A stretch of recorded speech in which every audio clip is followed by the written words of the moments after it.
Sebelumnya, perkenalkan, nama saya Ria Agustia, saya dari Prodi Ilmu Komunikasi. Di sini saya akan mempresentasikan kalimat efektif. Hakikat kalimat adalah kesatuan ujar atau satuan bahasa terkecil yang mengungkapkan keutuhan pikiran dan gagasan diwujudkan dalam bentuk lisan ataupun tulis. Terdiri dari subjek dan predikat diikuti intonasi dan kesenyapan serta dibangun oleh konstruksi fungsional dan tidak tergantung pada konstruksi gramatikal atau tata bahasa yang lebih besar.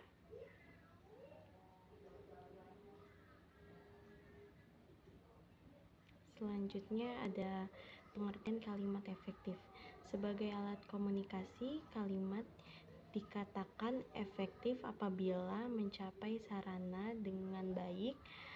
Ada dua pihak yang terlibat, yaitu yang menyampaikan dan yang Selain itu, ada suatu yang disampaikan, yaitu berupa gagasan, pesan, atau pemberitahuan. Kalimat yang efektif dapat menyampaikan pesan, gagasan, ide, atau pemberitahuan kepada isi penerima sesuai dengan yang ada dalam benak si penyampaian. Oke, selanjutnya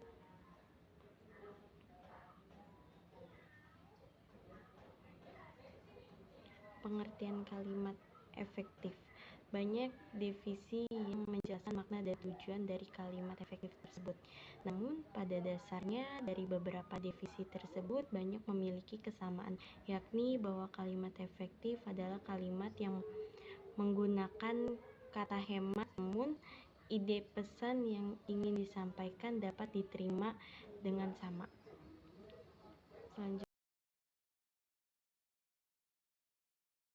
Selanjutnya, ciri kalimat efektif menurut Wilyanti 2015. Kalimat dinyatakan efektif bila memiliki ciri-ciri sebagai berikut.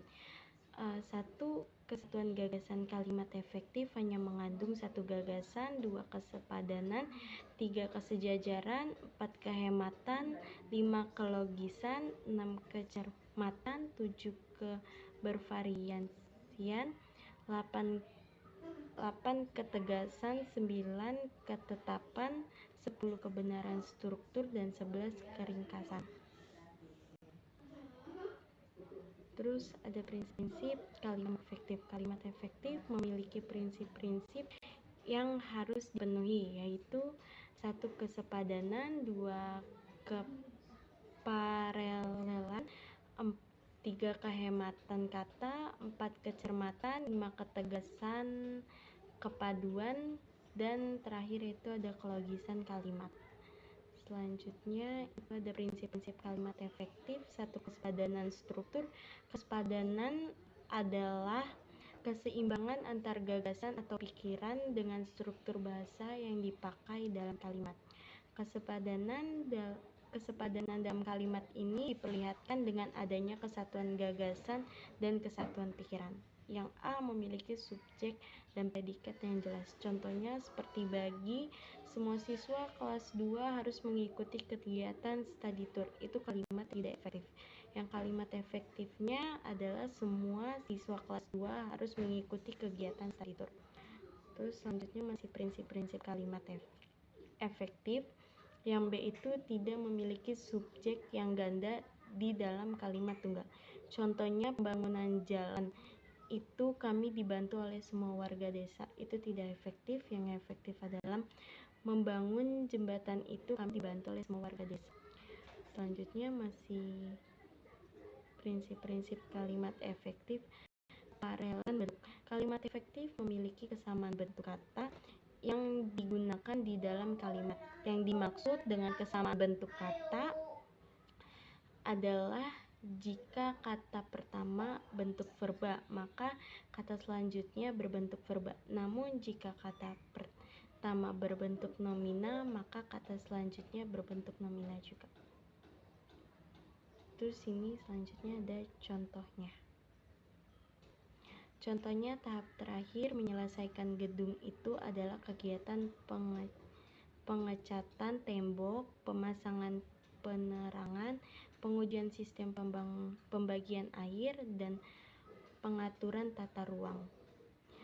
Kalimat di atas tidak paralel karena kata yang menduduki predikat tidak memiliki bentuk yang sama. Supaya efektif,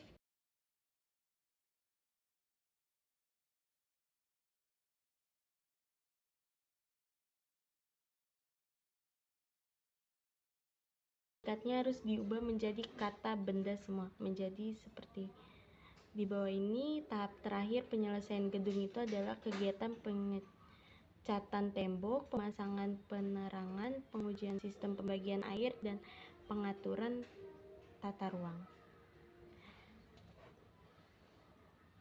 Dan selanjutnya ini masih di prinsip-prinsip yang ketiga. Kehematan kata. Kalimat efektif tidak menggunakan kata-kata atau frasa yang tidak perlu digunakan. Seperti A, menghindari unsur yang sama pada kalimat majemuk. Contohnya, saya tidak suka buah apel dan saya tidak suka durian. Itu tidak efektif. Yang efektif, saya tidak suka buah apel dan durian. Terus ini ada yang B-nya.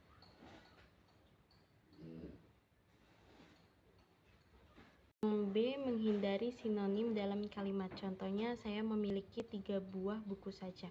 Itu yang tidak efektif. Yang efektif, saya hanya memiliki 3 buah buku. Yang C-nya menghindari penjamakan kata pada kata jamak. Contohnya, para siswa-siswa harus berunjuk rasa di depan gedung rektorat.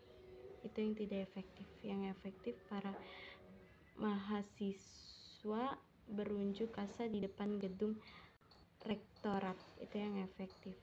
Ini masih prinsip-prinsip yang keempat.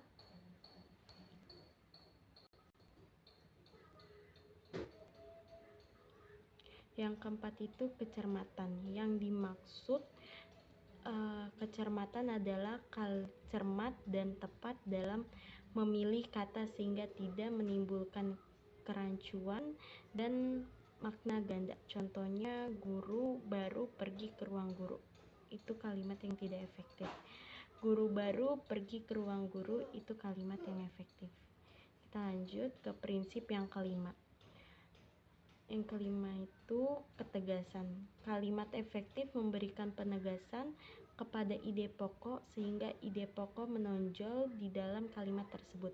Berikut cara memberikan penegasan pada kalimat efektif. Yang A, meletakkan kata kunci di awal kalimat. Contohnya, sudah saya baca buku itu. Itu yang tidak efektif. Yang efektifnya itu buku itu sudah saya baca. Lanjut, contoh yang B, mengurutkan kata secara bertahap. Contohnya, pertemuan itu dihadiri oleh Menteri Pendidikan, Gubernur, dan Presiden. Yang efektifnya itu pertemuan itu dihadiri oleh Presiden, Menteri Pendidikan, dan Gubernur. Itu kalimat yang efektif. Lanjut ke prinsip yang keenam.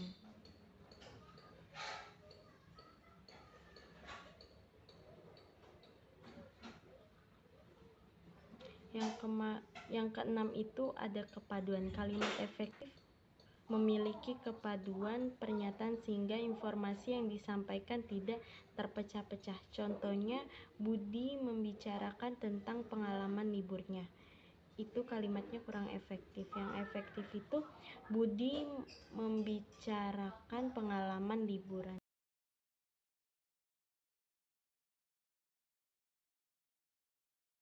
Itu ada kelogisan. Ide kalimat dalam kalimat efektif dapat diterima atau dimengerti oleh akal dan sesuai dengan kaidah EYD. Contohnya, waktu dan tepat kami persilakan. Itu kalimat yang tidak efektif. Yang efektif, Bapak Kepala Sekolah kami persilakan. Syarat-syarat kalimat efektif. 1. Ciri gramatikal. Kalimat efektif harus mengikuti kaidah tata bahasa dan berikut contohnya. Contoh yang tidak gramatikal. 1. Meskipun orang asing dia pandai bicara bahasa Indonesia. 2, dia tidak mencuri uang saya. 3, personal itu belum semuanya disadari oleh kita. 4, dia tidak ambil kue adiknya. 5, saya lelah ketemu dia kemarin. Selanjutnya, syarat-syarat kalimat efektif. Gramatikal 1, meskipun orang asing, dia pandai bicara bahasa Indonesia. 2, dia tidak mencuri uang saya. 3, personal itu belum semua kita sadari. 4, dia tidak mengambil kue adiknya. 5, saya telah bertemu dengan dia kemarin. Syarat-syarat kalimat efektif yang kedua. Pilihan kata atau diksi. Pilihan kata diksi turut mendukung kalimat efektif. Untuk menyusun kalimat efektif harus dipilih kata-kata yang tepat, tersaksama atau sesuai dan lazim. Contoh-contoh berikut. 1, dalam hal ini dapat atau dibilang dikatakan bahwa matematika adalah pembelajaran yang sulit. Yang kedua, adik sudah dikasih atau diberi kue sama atau oleh ibu. Syarat-syarat kalimat efektif. Yang ketiga, saya suka menonton, memandang layar tancap. Yang keempat, Idul Fitri adalah hari raya besar agung dan umat Islam. Yang kelima, pelatihan-pelatihan itu sangat bermanfaat dan bagi guna buat atau para guru bahasa Indonesia. Yang keenam, dalam diri kita jiwa leadership atau kepemimpinan harus dilandasi nilai-nilai moral Pancasila. Oke, sekian dari presentasi saya. Bila ada kesalahan mohon dimaafkan. Terima kasih.